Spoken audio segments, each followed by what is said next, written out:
মুসনাদে আহমদ ইবনে হাম্বলের হাদিস, চমৎকার একটা ঘটনা।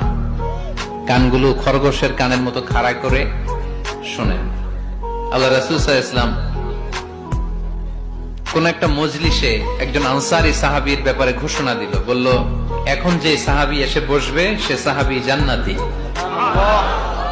আনসারী সাহাবী এসে বসলো, সবাই তো অবাক, আমাদের কারো ব্যাপারে বিশ্বনবী এই কথা বলল না, এই আনসারী সাহাবী জান্নাতি।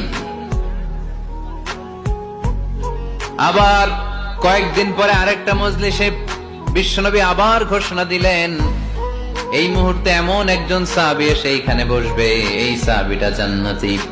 সবাই খেয়াল করে দেখলো, আগের মজলিসে যেই লোকটাকে বিশ্বনবী জান্নাতি বলে ঘোষণা দিয়েছে, আজকেও ওই সাহাবী এসে ওই জায়গায় বসেছে।